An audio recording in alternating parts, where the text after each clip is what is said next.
Thank you everyone for joining us today on our first webinar for nurses. The topic of today's conversation will be on telephone consultations and best practice in relation to those for patients who've been diagnosed with leukemia primarily, but we may touch on other blood cancers as we go through. And just by way of introduction, my name's Charlotte. I'm the Patient Advocacy Manager here at Leukaemia Care, and I am going to be sort of chairing today's discussion a little. But more importantly, I'm joined by three very lovely nurses who have different areas of interest and have agreed to sort of chat to me today about this topic and share their best practice tips, I guess, with you guys, and to have a bit of debate among us about sort of the challenges as well.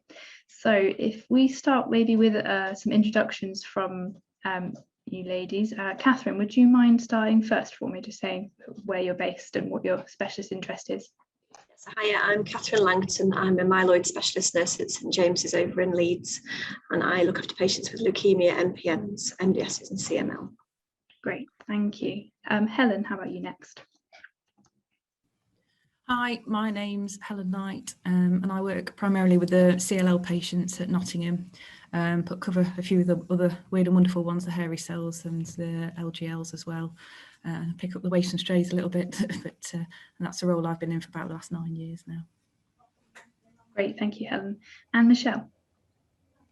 Hi, my name is Michelle Kenyon. I work as a consultant nurse in transplant at King's College Hospital in London. And I've worked with transplant recipients pretty much my whole career, really, mainly in the allograft setting now, but still supporting my team with all the autologous work too. Great, thank you very much, ladies, for joining us today again. So just to say, if anybody wishes to make a comment or ask the panel a question, please use the chat function to do so. We won't be using the raise hand function allowing people to speak, because it sort of interrupts the flow of the conversation a little bit, but yeah, very keen to hear sort of what you guys are most interested in us talking about today. And I apologize if you can hear my dog in the background. She's decided now is the perfect time to make all this noise, but we'll work with it. Hopefully she won't be doing that for too much longer. So to start off today's conversation then, we've sort of broken down the session into two broad areas of discussion.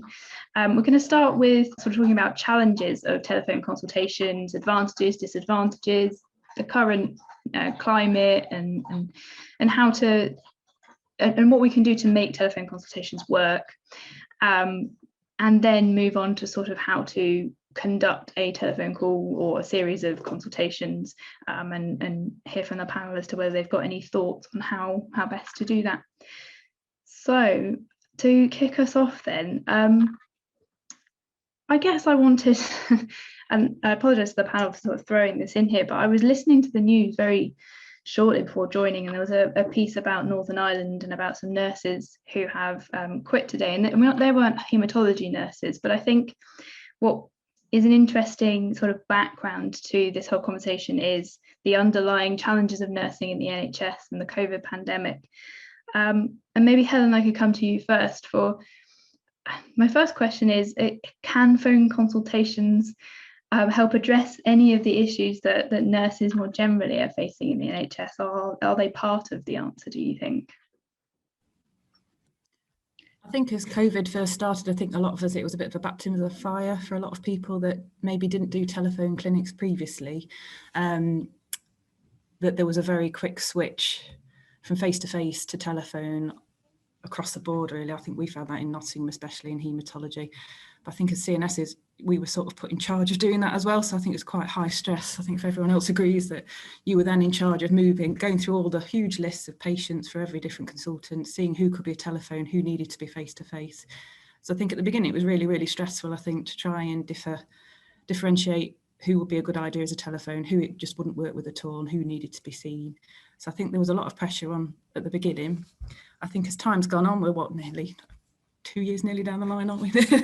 Depressingly, that I think we've got a lot better at it. I would say I'm by no means an expert, but I think you just develop it as you go along with how well those consultations go, and you know which patients it will work better for. I think maybe, I know in our case, especially in CLL really, that we may not go back to face-to-face with a large proportion of patients. Will stay with telephone. And I think most of the patients, their feedback has been they prefer it as well in a way. They're quite scared to come back. Some of them are, especially at the moment. I think a lot of the telephone clinics that I've done are a lot of 4 and 6 monthly follow-ups, so it's quite long gaps. And after each one, it's like, we might see you face-to-face next time, but then you change it back to a telephone again. But I think they've got used to it, and I think we've got better at it, and I think patients have got better at it, and what information they're sharing with us as well, and they can deal with what we need to know, so that the conversation flows better. So do you think it has a potential to save you time going forward? I think if it's planned right, yes. And it does take some planning, I think, really. If with CLL especially, it's the blood count that makes the big difference for us. So if that's not there, then you can't really do a lot really with the patient. So if you've managed to get that done first, at the beginning it was we could get the community to help, but now we're finding it a bit more difficult with GPs to get bloods done in the GP practices. A lot are saying no now, which has made it more difficult again. So yes, it could save time. I think the better planned it is, and sometimes it could take longer. We have patients that aren't in now. When it was lockdown, it was fine. Everyone was in. And if they weren't in, there was, where are you? But now I think patients seem to be a bit more, they've popped out and they're not in when you call. So you end up trying to ring them later, or you end up trying the next day. So your clinic's not finished when you would have normally finished if you were seeing everyone face to face. So sometimes you've got quite a long list of people you couldn't get hold of, or the bloods were missing. They live out of area, you've got to ring ours. We could ring Leicester, Lincoln, all over the place to try and find those blood results that weren't there. So it can be time consuming, but if you plan ahead and look, which will save you time in the long run in your actual clinic itself. But a lot in the planning, I think, really. Yeah, no, I can see how that might be the case. It's really interesting perspective. Thanks, Helen. I don't know whether Michelle, you wanted to, do you agree with Helen largely there? Is there anything you wanted to add from your perspective? Yeah, I mean, I guess relating this switch in practice to COVID, and so I predominantly run our long-term follow-up clinic for our allogeneic transplant recipients. And we made an immediate switch from all face-to-face clinics to all telephone appointments. And interestingly, we are just phasing back in now the face-to-face clinics. And we have decided to kind of risk stratify a bit and offer a blend of clinic appointments. So if you're more than 5 years post your allograft and you're pretty stable, then you'll be offered alternate year face-to-face or telephone appointments. And as we started to do this, and we've only been in this new process for about a month now, it's really surprising how many of my long-term patients don't want telephone appointments. They want to be here face-to-face, having what they value to be a quality consultation. And you know, interestingly, I guess thinking into sort of private sector medicine, where actually in the private sector for medical consultations, there wasn't a switch to telephone clinics, and people really were able to vote with their feet and favoured face-to-face consultations, because that's where they valued they were getting more bang for their buck. And I guess, you know, we're going to see a sort of resistance from some patient groups to moving to long-term telephone clinics. And I think that's where the challenges that Helen mentioned early on in the COVID pandemic, we're going to encounter a similar set of challenges, but perhaps in reverse, as we try to impose in some circumstances a way of working, a new way of working, for perhaps a slightly different reason for certain patient groups. And I think when patient safety is not the overriding reason for continuing with remote consultations and remote follow-up, so we're limiting footfall in the hospital, and we're limiting the number of contacts that our patients need to have in having those remote appointments, then I think we're going to encounter some greater difficulties. I have to say that that I have experienced real joy again in my clinic setting, seeing patients face to face. I'm very fortunate that I do a ward round once a week, so I see patients face to face, real people, as part of my job. So I'm very fortunate for that. But seeing well patients in the clinic once again has been a real joy. Yes, I'm sure it must be tough to only see the ones who are most unwell. That must be really difficult. And you raised some really interesting points there about quality and about the types of patients who may choose to come back. I think we'll come back to those points in a moment. But Catherine, I wanted to give you the opportunity to make an opening comment, if you like. I think we found it very similar to both Michelle and Helen at the very start of the pandemic, where basically everything we did suddenly switched from the face-to-face appointments over to telephone. There was an awful lot of work from the CNS teams that went into finding the appropriate patients and then moving everybody across as fast as we could, phoning around people to explain what was going on before you actually had the consultation and things. So there was a vast amount of work that went on at that point. We fairly quickly, early on, we realised that there were a certain group of patients that we couldn't see over the telephone, and they had to stay face to face. We have had a small cohort that have continued to see us all the way through. Those that need transfusions, those that are starting chemotherapy or new diagnoses as well. And we tried to keep them coming to see us as much as we could. But everybody else has been switched over. We were quite lucky here at Leeds that we already had several telephone clinics already running for long-term MPN patients. So we found that the structure of the clinics was quite easy to move over because we already knew how to set up the community bloods and things. But even so, it was a massive challenge then getting the GP surgeries to be able to take them, to convince the patients that it was safe to do so, because we had a lot of people that were really worried about even going to the GP surgery at the very beginning. They were terrified that they were going to catch COVID from there, even if they weren't coming here. So alleviating those concerns was quite a big job. Now things have changed a little bit, and we're now opening up again to more face-to-face patients, but keeping a lot of our telephone work will stay as it has been, because we've actually found a lot of benefits to it as well. But I think we'll come to that a little bit later. Yeah, thank you, Catherine, that's really helpful. I think what we'll pick up on first, because I think it's been a little bit of a theme through what all three of you have said so far, is the types of patients that we are talking about here. So I guess when I say types, I was reflecting on this before our meeting, and there's, you could divide patients by their age, by what the diagnosis is, by their stage of treatment, by what treatment they've had, the effect of that treatment on them. There's so many variables, I suppose, to someone's receptiveness to a telephone consultation. Maybe we'll come back to you first, Catherine. Which patients, and you feel free to pick up on any of those characteristics I've listed or others, are the easiest for you to manage, but also most receptive in terms of them wanting the phone consultation in your experience? So I think there's a few factors, and it doesn't necessarily come down to the diagnosis or their needs in terms of their haematology diagnosis. A lot of it comes down to actually how are they able to access the other means of communication. So one of the big challenges we had at the start was people with hearing loss, or people that couldn't do very well over a telephone. They found it extremely challenging to hear us when we were talking to them. So they very quickly became clear that they wouldn't be able to use the telephone system at all. But then it was also patients who perhaps have higher needs in terms of quickly changing treatments. So those with acute leukemia who are moving through courses of very intensive chemo in and out of hospital, and some of that's changed as well.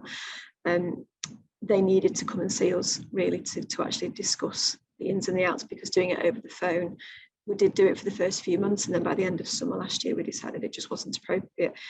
But then those with, for example, the long-term CML patients, chronic leukemia patients, our MPNs, some of the MDS patients that we look after, who don't necessarily need to come here, they've actually really embraced being able to use a telephone system. It's been the younger ones, I think, in general, so those that are still working, those that had a young family at home, definitely found it easier to not need to come and sit in the waiting area for sometimes 3 to 4 hours for a 10-minute consultation with a clinician or one of us, and found it easier to just pop to the GP surgery in their village, have the bloods taken, and then be phoned later that week. There's also been people who have got lots of other comorbidities as well. So those with, I don't know, walking disabilities or other chronic conditions that need to be managed as well. They've also definitely found it easier by a telephone consultation because they're already here perhaps for dialysis or something like that, and a lot of things can be managed through another appointment, and then we can just phone them to catch up at the appropriate time. So yeah, there's quite a few different groups. That certainly rings true from my conversations with patients. It's not just the consultation, it's time, it's the whole rigmarole around that for them. Michelle, is there any other types of patients you've noticed? I mean, you mentioned obviously some of your post-transplant patients before, but anything else you want to add on this particular topic? Yeah, I mean, I think I would agree with Catherine and Helen from the other patient groups perspective. Those patients who've got chronic blood conditions, chronic leukemias, are tending to fare better with a telephone clinic or remote consultation set up, although, as Helen pointed out earlier, the blood tests are becoming more challenging, GPs are becoming less helpful, and I don't think they necessarily want this to be a long-term responsibility that they absorb from us. From a transplant perspective, as we continue to transplant, albeit scaled back through the first wave, we still needed to see those patients on discharge back in our post-transplant clinic face-to-face, and so we still had a small number of patients who were still coming through face-to-face clinics, a bit like Catherine's acute leukes, probably, who were being followed up in between chemotherapies, and so that kept that activity running quite nicely, and also those patients who developed complications. We also have a supportive therapy area where patients are able to come and visit us for those ad hoc appointments in between their clinic appointments, or if we found that there was an issue during a telephone consult, we could bring them in face-to-face the next day or the same day for a face-to-face assessment for whatever. So I think what we found is that our systems have become much more flexible than we would have expected them to be during this time. And not only the systems, but also the people who are working within that system have also become much more flexible within the way we're personalising care, the reasons for individualising care and care approaches have become different from the way they were before the pandemic. So we're thinking about patient safety from a completely different perspective, not just the obsession with getting a blood count and physically examining a patient, but you know, the risks that we might expose them to by bringing them to the hospital for an appointment just because that's what we've always done.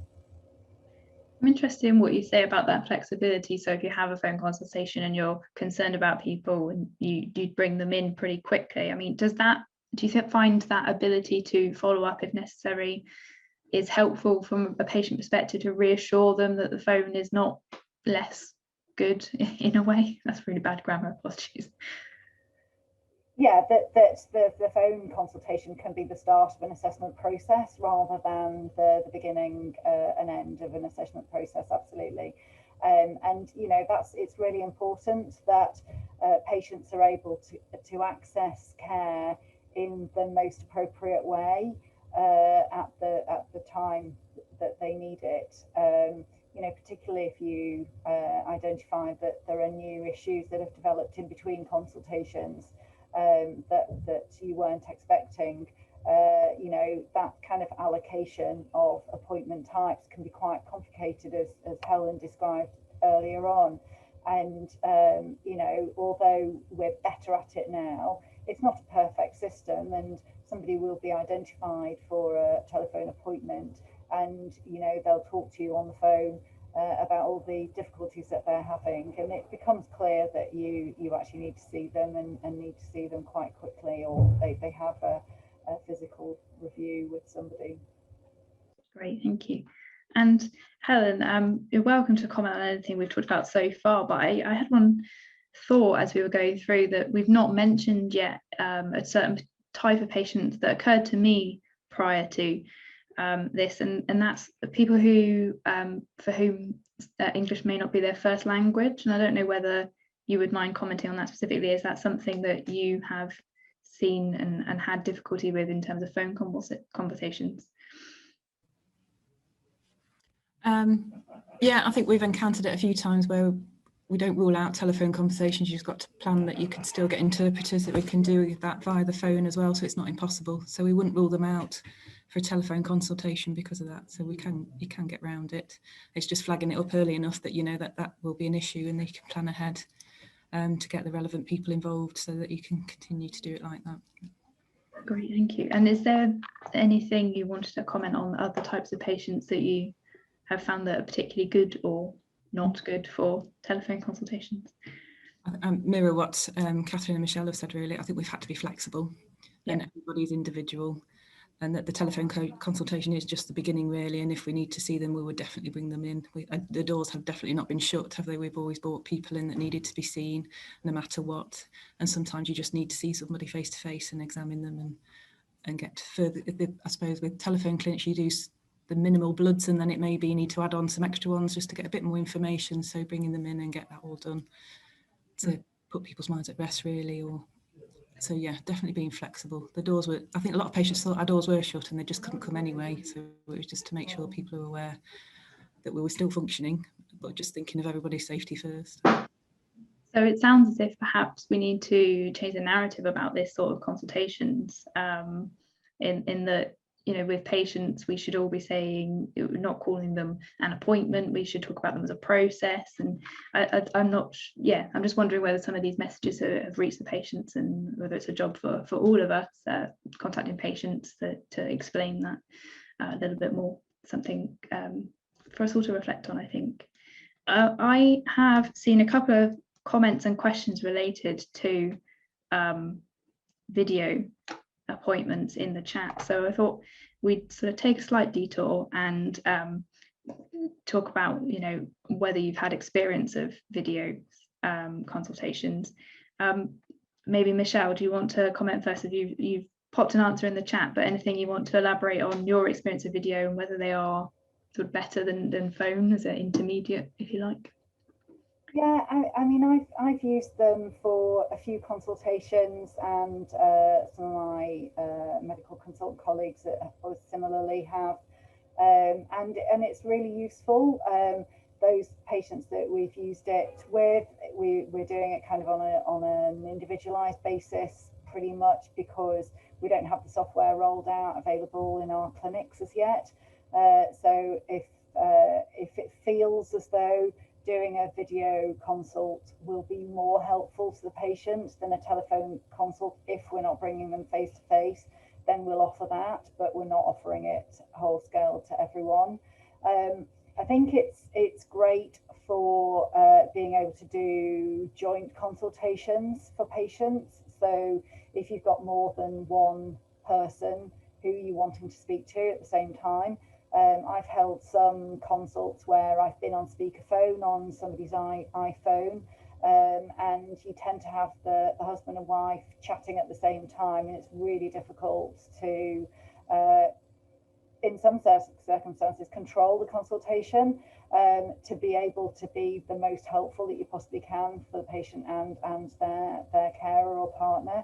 And so in those situations, video consults can help, because you get some of the visual prompts, and you know a little bit more about what's going on at the other end of the line. So yeah, I certainly don't have an aversion to them, and yeah, they certainly have a place, but we don't necessarily say, okay, this is a breaking bad news consult, we'll use video, or this is a complex medication management consult, we'll bring face to face. You know, there isn't that sort of stratification with how we're using technology. Is that because of your inability to access the software regularly? Is that something you'd like to see, as in identifying people, or do you prefer the more flexible approach that we've kind of already touched on with the telephone consultations? I think it's hard to answer until we've got that technology widely available and freely available to us, because I think once we've got the technology, it'll probably be that a video consult will be a default to the telephone, and the telephone will be used for those patients that don't have access to the tech. And I think there are some questions there around equity of access to the services that we're offering, particularly to those people who aren't able to use and don't have the technology. And there are a few papers and studies around that have been produced already. So yeah, I think I'll wait and see, and sort of reserve my views really for when that's available for us. That absolutely makes sense. Thank you. Helen, anything you wanted to add on the topic of video consults? It's not really something that we've embraced here at the moment for a big trust, really. There've been lots of emails around when everything started about getting cameras for our computers in the clinics, but they haven't materialised at the moment. So it hasn't been embraced yet, but it may be, I think, in the future, possibly. I suppose in my patient group, they're an older patient group, so may not always have that access as well. So you don't want them to have a lesser experience because of that, really. But though some of them are more tech savvy than I am, really, so it can't. Age doesn't really mean that they haven't got that access. But no, here in Nottingham, we haven't really done that. We've done video calls with people's phones with a family member, like Michelle said. Really, they've had if they wanted a family member present during their appointment, if it's more difficult decision making, then we've done that. But it is difficult to then field someone in person with a room full of people and somebody on a video call as well. It gets complicated and a bit messy, isn't it? But no, it's not something we've embraced yet. Yeah, I think the point that's come out of the inequity point is something that really needs more work. Absolutely, it's a really important point. Catherine, anything you'd like to add at all? Very similar to Helen. So we have the technology here in Leeds. It's available, but because of the software and getting it onto all the computer systems that we use, so all the computers across the clinics, that hasn't happened yet, and I don't imagine that's going to happen anytime soon, probably due to costs. We have cameras in all the clinic rooms, we just don't use them.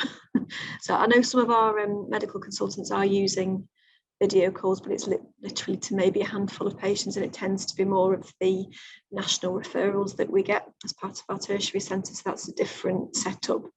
Although they found it great, they're big advocates of it, and I agree with that. I definitely think there's a huge benefit to using video calls instead. I think you can find out a lot from somebody just by looking at them rather than being able to just hear them.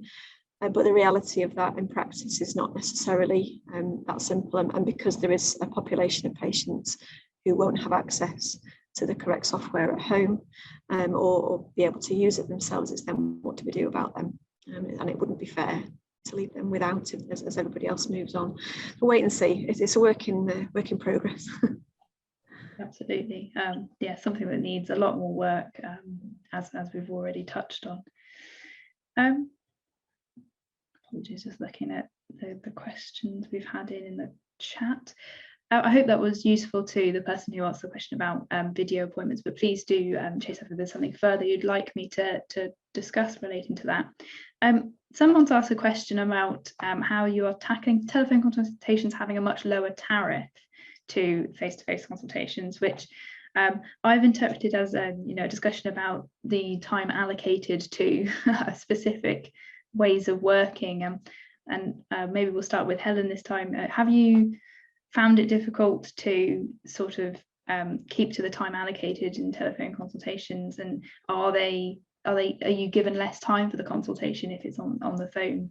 Do you think has that changed throughout COVID, for example?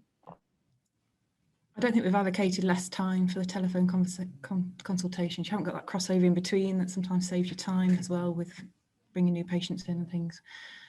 They may be alluding to a tariff that we get paid less for seeing a patient, for doing a telephone consultation than a face-to-face. So in a sense, your department's earning less money. So it might be a more money related, which I try not to get involved with. So I'm not quite, maybe Michelle knows a bit more about that, or Catherine, but I don't think we've taken that into account at the moment about what the department's earning really with tariffs, really. I think it's just been patient safety at the moment. That's the key part of who gets seen face to face and who's a telephone.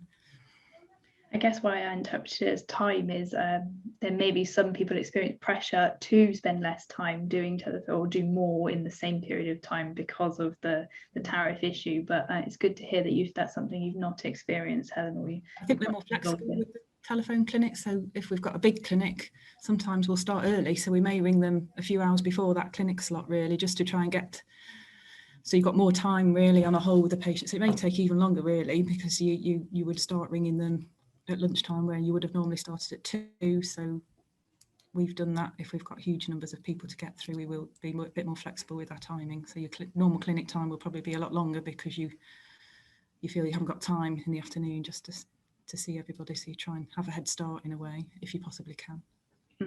Others are doing that, yeah. Everyone's nodding. Catherine, anything you want to add on this topic?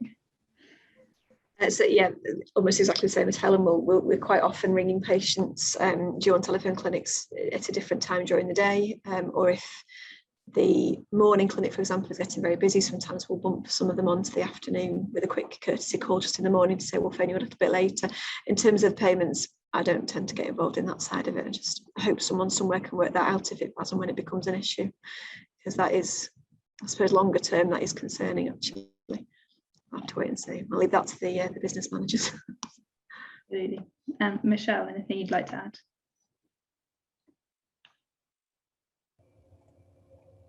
No, not really. I mean, I agree with Helen and Catherine. I don't get involved in the finance side either, and I think it's helpful in many ways for us as we're going through this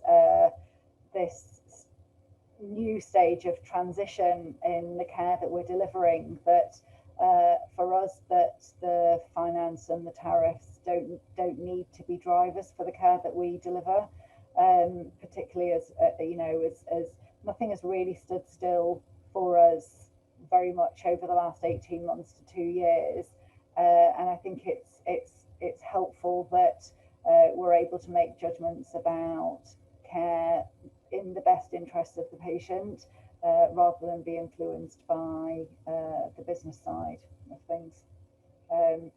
I'm sure my managers wouldn't be too happy with that approach, but it's nice to sit as a clinician. It's good to hear that it's not had much impact on you guys so far. But yes, I agree. Hopefully it will not become an issue over time. And I hope that was helpful to the person asking the question, but please get in touch with anything else you'd like to know from the panel in regards to that. Someone's just posed an interesting question. I'm afraid I don't know what BBB stands for. I don't know if any of the panel are familiar with that particular acronym, but the person essentially asked, sorry? Breaking bad news. Thank you. That makes sense now. The person's asking around face-to-face clinics. So we've talked about the disadvantage of the phone being that interaction with other people that may be important to be in the room for the consultation for the patient. And obviously throughout COVID, a challenge has been managing the number of people in hospital. Are you guys generally able to allow people to have someone with them? And especially in relation to bad news, as the person has asked. So I don't know whether Catherine, you wanted to comment first on that. Yeah, so very, very early on, the first sort of probably couple of months of the pandemic, we didn't. In fact, we were breaking bad news over the phone, and giving new diagnosis of leukemia over the phone. But we probably only did that literally a handful of times before we realised it just wasn't appropriate. And it just wasn't best practice at all. It wasn't the right thing to do. So we very quickly went back to the face-to-face appointments for those patients. And for those patients receiving a serious diagnosis, so the acute leukemias, the MDSs, they were allowed to bring a family member with them for that diagnosis to be discussed, and that included those that were admitted acutely and were on the ward, and one of their relatives could come in and be with them whilst we spoke to them about that. That was partly because obviously the shock of the diagnosis and taking all that in, but also somebody else to hear the information that we're giving, and we still stand by that, and that's what we're still doing now. Some people have said that they didn't want someone to come with them, so instead we've done, as the person who's put on the message, we have also then done a phone call to a relative at home as well. Sometimes you've had sons or daughters on a loudspeaker, and the parents, whoever's getting the diagnosis there as well. So there's been 3 or 4 people in the conversation, which it's had its own challenges, but we felt that's worked as best it could. Obviously, I'd rather have the entire family with us, but sometimes that's not possible. So yeah, we've done a bit of a mixture, and sometimes it depends. And I think we've felt with the MPNs, for those receiving the longer term diagnoses, now they bring somebody with them, but that's probably only changed in the last couple of months, I would say. And before that, they were given the news with us there, obviously with them, and then following that up with a longer chat with one of the CNSs on site here, face to face, and then usually actually phoning the relative as well once they'd gone home to follow up that consultation that had happened earlier that day. So that's been our experience. That's a very great idea to follow up by phone that's necessary, because I think that stops that person falling through the cracks. So I hope that's useful for the person asking the question. That's a really useful tip. Helen, anything you want to add to this topic? Much the same as Catherine, really. I think at the beginning we were quite cautious, really. But as time's gone on, any new diagnosis, we try and do it face-to-face still now, regardless. We've allowed people to come with them for that first appointment. They may wait outside, and then once the patient's called through into the clinic room with the consultant, then we'd fetch the relative to come in with them to try and keep it a minimum of how many people are in the department. But we've tried to do all new diagnosis. We've done that face-to-face. And then offer follow-up, as you said, to speak with family members as well that couldn't be there, to try and explain it, because I think it's just impossible for them to remember everything that's said at the time, even for the patient anyway. At times before COVID, it's hard, isn't it, to remember everything that's said and what sort of impact that's going to have on them. But now I think we've got a little bit more flexible as time's gone on to let somebody be there with them, especially end of life and breaking bad news. We'd make sure that there was somebody there. I'm glad you've brought up newly diagnosed. It's something we've actually got a bit of data on, in that those who have someone with them generally report feeling less anxious and stressed and things post diagnosis. So there's data there to show it has an impact. So I'm glad you guys recognise that as a particular point in time where it's really important. Michelle, anything you would like to add at all? No, nothing. We have also in our clinics run that kind of multi-hybrid, quite complicated method of communicating, where it's been needed and where it's been helpful for people.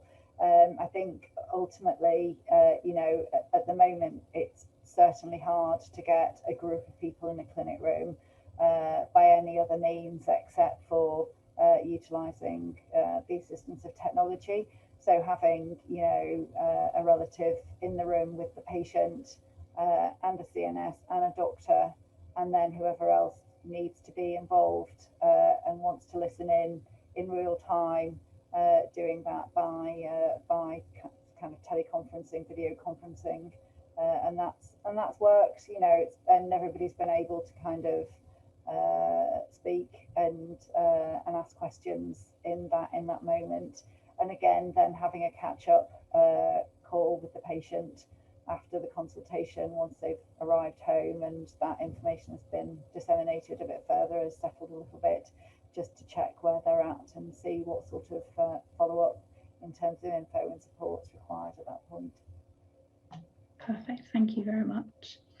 I think we will sort of do a bit of a summary of this particular section. We've had some really interesting conversations so far, but maybe to summarise some of the advantages we've picked out so far. I think we've talked about advantages in terms of patients not having to come to clinic and all the other the time constraints involved in that, and also of course patient safety during the pandemic. But maybe I'll come back to you first, Michelle. Is there any advantages that we haven't yet talked about that you feel are there for telephone consultations, either to the patient or to yourself as a healthcare professional? I mean, I think that it's less resource intense for our patients, so they don't encounter the travel costs or the time that they would normally spend travelling, the time off work that they would normally require to attend an appointment. And then you can double that for their next of kin or carer who would normally be chaperoning them or coming along to the appointment as the second set of ears or the hand or just the company for the waiting room. And so absolutely, you know, in terms of resource intensity for the patient and their family, it's extremely beneficial. Yeah, I guess that's all I would say really. It's a really important point around travel costs. We set up a fund purely for that issue a couple of years ago. We recognised it's a big problem, and hopefully that will be one less burden on the patients going forward. Helen, anything from your perspective that you think is an advantage we've not yet touched on regarding telephone consultations? I think you've touched on quite a lot, really. It gives them a bit more normality still, isn't it? We're just a little 10-minute window in their day rather than half a day. So the stress, hopefully reduce the stress levels for the patients, really.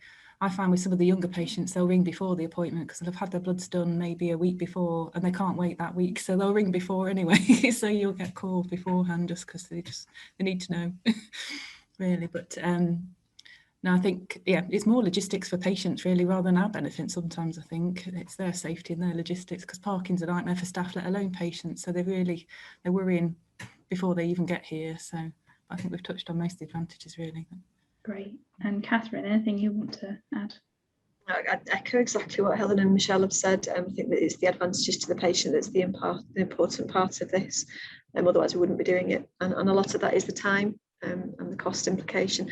I also think the patient transport service as well, and the cost implications of that has to have been improved. I think that the cost of that to the NHS, or however it's funded, I'm not quite sure how that works, but we're not using it as much, and that has to be a good thing, I think. And then there's also the risk for a lot of our neutropenic patients as well of not having to use public transport or taxis or the hospital transport system as well, which is safer for them if we're able to keep them at home. Yeah, great. Some important reflections there in case anybody is trying to decide who they should bring in and who they should leave at home. Michelle, I know you have to leave us. Is there anything you wanted to say in terms of disadvantages, either for yourself or for patients, but before you leave, to sort of round off this particular section?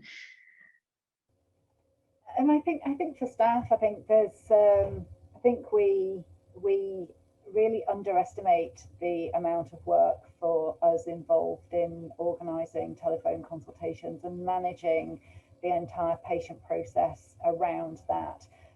Not just the process that happens before. I mean, Helen's just mentioned the calls that she gets before the appointment's even happening.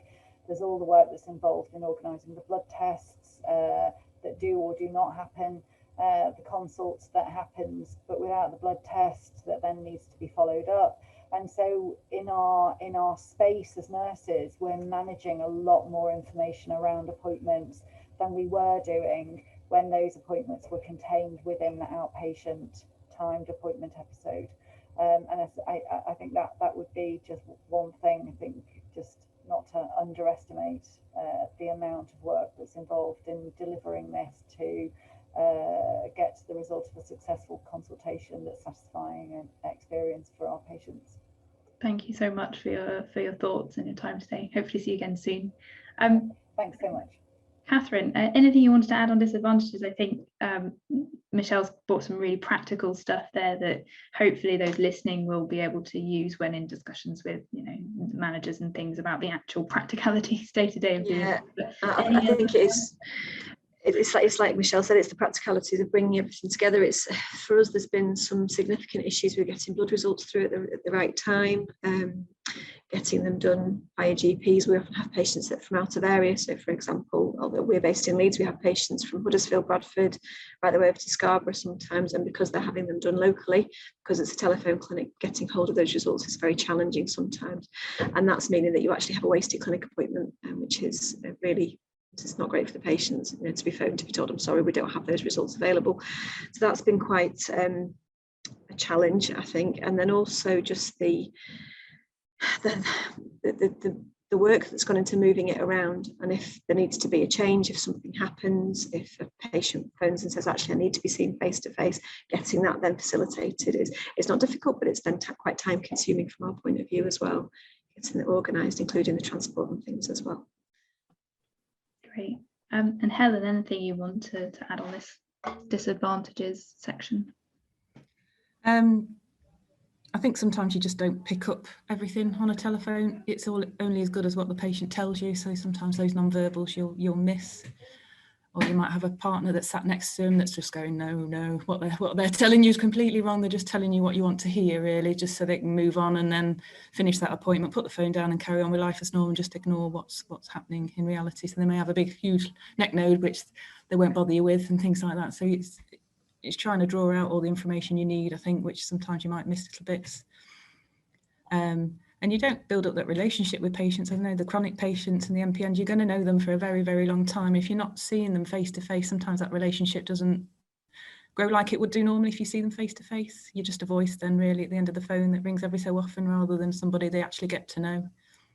And I think we found over time the telephone conversation you probably get more out of is a patient that we've known beforehand. So they're normally more interested in how you are, rather than going through what their problems are, really. So they can take longer in a way because they want to chat, which is absolutely fine. And sometimes that's when you get little bits out, that they'll tell you little bits that will just drop into conversation that they probably not thought was relevant, but actually it could be very relevant, really.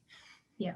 And then the follow-up of things, so you can't just add on blood tests that you would have done normally, that while they were there, you can't add on an iron or whatever that you would, because you think that might need to do that. So that takes a lot more planning later to do that, or bring them in again, really. Great, thank you. I think some of the things you said there are leading us really nicely into the second section, where we were going to talk a bit more about maybe some tips, if you guys are able, about specific parts of going through the process. We've talked about of having a consultation or a clinic of telephone consultations. Before we go into sort of the actual consultation itself, I think we've listed preparing for a consultation on there. We've touched on it a couple of times, but Helen, is there do you have any tips for sort of making sure you are adequately prepared to conduct a clinic that's going to work best for you and for your patients? I think I've found over time that it is making sure you're very prepared, that you've got your blood results ready, because that's one of the key things that they're waiting for. And then you can look through their notes to see if they've had a recent admission, if there's been other health problems, so you can pick up on that straight away, because they don't always tell you. They think it's not relevant to haematology, so they won't tell you. So it's being prepared, really, I think, and make sure you cover your key bits that you need to know. I think that's what I've learned over time as well, though. It's a bit of it can be, some patients it flows better than others, I think, really. You come off the phone after some patients and you feel like you've had a really good consultation, whereas others you think that was really, really painful and quite difficult, and I don't know whether I've given them a disservice and not really got to what we needed to know.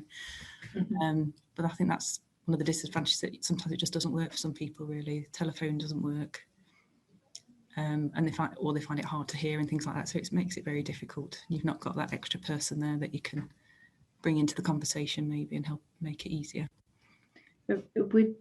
We talked about second languages and stuff, and I guess some of the points there about interpreters and things like that. It's how do you go about finding out that information about patient before, especially if there's someone who maybe is having their first consultation with you? What do you have a tip for, working out all those different things that they may need, or is it a case of you have to sort of sometimes find out on the day? It should hopefully be on the referral. If it's a first time appointment, you'd hope that something quite key like that should be referred, but it doesn't. That doesn't mean that's what happens, I think, isn't it, really? Sometimes it's 9 times out of 10 it doesn't happen, but I think that's when you're planning ahead, goes ahead, that you see that somebody, maybe English isn't the first language, that you're checking that they'll be able to understand, and whether you need to put something in place to make sure there's an interpreter or a family member that can help with that. Catherine, anything specific that you sort of do before you start consultations that you find helpful? Very much the same as Helen. It's making sure that we've got the results available for them, also going through the electronic system here. We're very lucky here that a lot of our Leeds patients we can link into their GP surgery notes as well, so I often make a point of checking that as well, just to see if there's anything been brought up locally that we might need to know about. So, for example, blood pressures or, I don't know, problems with cholesterol, anything like that we're looking for the MPNs, for example. And then, so the people that have difficulty with communication, so people that might need interpreters or people that are struggling with their hearing, that is, I think, realistically is more of a find out as you go situation, unless it's very obvious on a referral letter, but I would say it's 99 times out of 100 it's probably not, unless they're known to the hospital already for other conditions. So some of that it's been a bit of a learn as you go, and then have quite a low threshold for bringing people in to see us if we feel that we've had a fairly unsuccessful telephone consultation, a lot of the time what we've done is said, actually, do you know what, just come and see us next week. We'll send you an appointment out and we'll just see you next week and talk to you about it, and then explain what we're expecting, and then find out what their needs actually are, and for them to bring somebody with them for that purpose too. And I guess one thing that can be quite difficult on the phone, and perhaps with working from home, is sort of that feeling of confidentiality and making sure you're in the right environment to have a consultation. I mean, do you have any tips for making sure that stays in place at all? So we haven't been working from home unless there's been an emergency where a young child develops a high temperature, which I've had a couple of times and had to take my son for swabs. But apart from that, it's all been done from a clinic room in our clinic area. So it's done in the same place that the face-to-face consultations would have happened. And that seems to have worked really well. When at home, you're just very aware to keep yourself in your own room. You know, I think my husband and I are quite good at dividing it up anyway if we're both at home. But yeah, it's just being very aware of it. We're using trust laptops and things with special VPNs to access patient records and things as well. So that's quite well protected. And yeah, but most of it's been done in the same place that the face-to-face consultations have happened anyway. Great. And Helen, anything you have to add on that at all? Very much the same, really. I think we've all at one point of having to work from home, I think, and we will, otherwise you've done very, very well. So, but trying to do it in a enclosed area, making sure the patient's able to talk and not in a place where they feel at risk of people overhearing, especially if people are back at work now, it can be quite difficult. Making sure you're talking to the right person. That could be anybody at the end of the phone, I think, sometimes, isn't it, really? But just making sure you establish who it is, especially if it's someone that you don't really know, that it can be quite hard, and that they feel able to talk, and it is who you need to talk to. The next topic I want to talk about is one you brought up already, Helen, so I hope you don't mind if I come to you first, but managing expectations of the patient and the time you've got. So you mentioned some of the people you know quite well chat a lot. I mean, how do you manage how long you've got on the phone with someone? Do you tell them up front, I'm going to chat to you for, we've got 10 minutes, let's talk about this, or do you tend to just try and give them as much time as you possibly can? I think ideally we try and give them as much time as they can, really, without putting any constraints on it or feeling pressured. But definitely not at the beginning either, because maybe they'll feel like they've got to rush and they'll miss telling you things. So I don't think it gets brought up. I think a lot don't want to bother you, and some patients will be quite aware and like, oh, you're busy and I don't want to keep your time. So they'll try and rush through it anyway. But trying not to rush them, I think we will give them as long as they want, which is like we did when they were face to face. We wouldn't say, oh, your time's up, you need to get out now. It was as long as you need. And you hope the patients that know that if you're running late, that's why, it's because you haven't rushed the people before them and they don't get rushed. So I think it's quite common, I think, especially within our department, that we do overrun, but that's because you aren't rushed and you take as long as you need, really. I think that's really helpful that you let patients know why you're running late because of the other people. I think that probably would reassure me if I was in that position. Catherine, anything you wanted to add on that particular topic? The same as Helen, absolutely. Yeah, we don't give a time limit, just the same as we wouldn't if they were coming to see us in clinic. Whatever time that patient needs is what they need. Sometimes you can divert the conversation slightly if you start hearing about something that perhaps really isn't relevant, but then, like you said before, sometimes they'll drop something into a conversation about, oh, I was out with my wife and XYZ happened, and it makes you go, hang on a minute, that's not right. So sometimes it is useful to let them be able to chat a little bit, as you probably would if they were with you face to face. You'd have a little chat as you're walking into the clinic room. Sometimes you'd have a chat outside in the waiting area as well, and picking up those extra little pieces of information is actually really valuable. So no, we don't put a time limit on it. I know all our patients are well aware that we will always run behind, but they know why, and that's okay. One of the things we tried to do actually with a lot of our telephone patients is that, because we found that they were at the beginning when we moved everybody over, they were expecting that phone call would happen at the time they were given. So 10:15 is when we should be ringing, and it was managing the expectations of, well, actually, do you remember when you came to clinic, you would never be seen at 10:15, it would be 12:15, or you know, so it's going to be the same when you're at home, because we're doing the same thing just via a phone call. But sort of also saying, but you know, at least you're at home and you can be getting on with jobs, or you can go out and do your shopping and we'll phone you on your mobile. So it's yeah, managing that a little bit. So it's managing expectations pre-appointment, not necessarily in the appointment. So yeah, we've actually added that to the letters now to say this is your appointment time. Be aware you may not be called at exactly this moment. The clinic runs from this time to this time on this day, and you'll be called at hopefully your appointment time, but it may be different. Yeah, I think we've just been in this strange situation for so long that people forget how things were, and you have to remind them. Absolutely. Yeah. And we've touched on difficult conversations a little bit earlier when we talked about breaking bad news and newly diagnosed people and things like that. And times you try and avoid the phone, but sometimes it may be unavoidable, I guess, to have to support someone emotionally over the phone, regardless of where they are. They may just be having a bad day and a particularly bad side effect, something like that.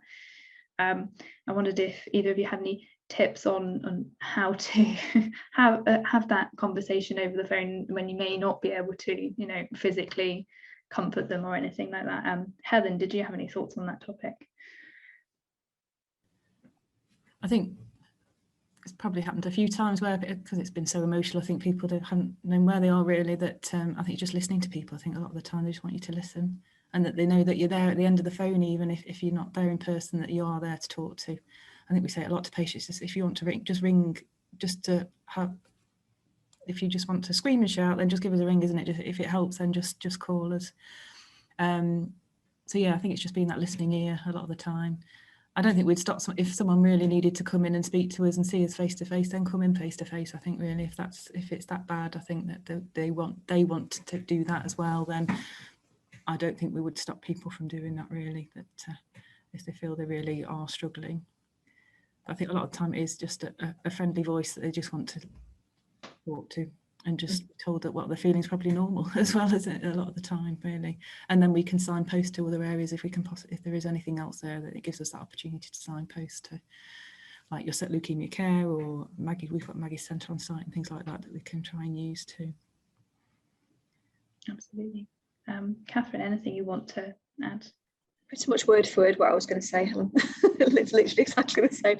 It's just giving them people time, the same as you would if they're here face to face. And if you feel that you really do sound like you're struggling, or it's someone's partner and they're really not doing okay, then bring them in and signpost to the appropriate places. So Maggie's have been amazing, because they our Maggie's opened up quite early on with the face to face stuff. They were really, I think they've got so much space in the building, and they were very lucky that they could do that. And of course, Leukaemia care as well, for the telephone buddy support, that sort of thing has been absolutely invaluable to the patients. Great, that's really good to hear. We have touched on family and friends and supporting them. We've talked about the difficulties of when they're in the room. Catherine, I guess my question is it better that they're there and you have a challenging conversation with the two of them, or do you always prefer to speak to people individually? What tips do you have in terms of making sure they still feel connected if you have to do things by phone? I think usually it's happened where you've had to, if we're breaking bad news or having a difficult conversation by phone, which we have done, then we prefer to do it with the person, usually on loudspeaker with a person there with them, so that both people have heard the information that we've given. But I usually then have followed it up with a phone call to each individual person, because, so for example, we've had a patient who ended up on palliative care after some chemotherapy hadn't worked. So we broke the news to her and her daughter via phone, because we weren't able to bring her in at the time. We felt it was important that both of them heard that conversation together. But then I asked for her permission and phoned her daughter pretty much straight afterwards, just go through it again, and then phoned the patient the next morning as well, just to make sure that she'd taken in what questions she had. And then actually they ended up coming into the hospital to talk to us again at a later date as well, about what the plans were. Yeah, so for you it works better sort of taking each person individually and thinking about their needs, even if they're not the patient themselves. Oh yeah, because relatives and carers are just as important as the patients. I think especially when you've got something, it's either a diagnosis or something big's changing, and it's important that people around them really understand what's happening, as long as the patient's happy for that. Occasionally they don't want them to know, but as long as they're happy, I think that's really important. Yeah. Great, thank you. And Helen, did you have any other sort of tips on how you deal with sort of family and friends? I suppose it's making sure they know the lines of communication really, that they can ring you as well if they want to go through it again. we've had it with inpatients really, that when family haven't been able to visit, that we ring them every day really, just to give them an update, because the wards just haven't had time to say that, or they ring and they're left on hold for ages, and it doesn't work that well. So we make sure that we're a constant contact really in between, just to fill them in on even just what they're like this morning, what they've said, what they've had for breakfast, anything like that, just to keep that contact. So I think that's been really difficult. They've just got that cut off, that they can't see patients, can't see their loved one in hospital. That's been more difficult, I think. I think breaking bad news in an outpatient setting, we have tried to do it where there's one person with them if we possibly can, but obviously that's not always possible. But always follow that conversation up, ask who they wanted to speak to, so we can relay what's been said, because it's nearly impossible to say exactly what's been said, isn't it, when you've heard that on your own as well. So, but no, it's, yeah, communicate as much as possible really. I think we found that makes it more easier for everybody involved really. Yeah, so you feel those individual conversations save you time in the long run, rather than sometimes, I think, and maybe ask things that they may not ask with the person in the room. So as long as that person is happy for us to have that conversation, then yeah, it can be quite a different conversation sometimes, I think. That's really interesting. I've not thought about it in terms of time saving, but I suppose it does really with all the challenges that these things pose. A last topic of discussion, I guess, is coming to the end of a phone consultation. I guess throughout COVID, it's been difficult to always say, I think you hinted at this at the beginning, what the next appointment will look like and things. Do you have any specific tips, Helen, first maybe on how you end the conversation in a way where patients feel like they know what's going to happen next? I think we've been making it that the next one would be face-to-face, because the long-term follow-up patients with some of ours, we've said, well, we'll try and make it face-to-face so we could see them, and then we may have that discussion of whether they want telephone or face-to-face really, so we can actually see them, because we've not seen them for a long while, some of these, especially the stage A watch and wait CLL patients. It's been 18 months since we've seen them face-to-face, so it's good to get at least one face-to-face appointment, and then we can then plan ahead how regularly that would happen and how we could do a mixture of telephone and face-to-face then, especially the SLL patients. They do need examining every so often anyway, because it won't show in the bloods. So we have, at the moment, we've made it that it would be face-to-face, but we would then say month by month we are assessing the situation. So at the moment we will revert to telephone still for this next month or so, and play it by ear. I suppose that my conversations always end that you know where we are. If you need us in the meantime, you just ring. And that's always end it like that. Just ring. If there's any problems, just give us a call. Doesn't matter when.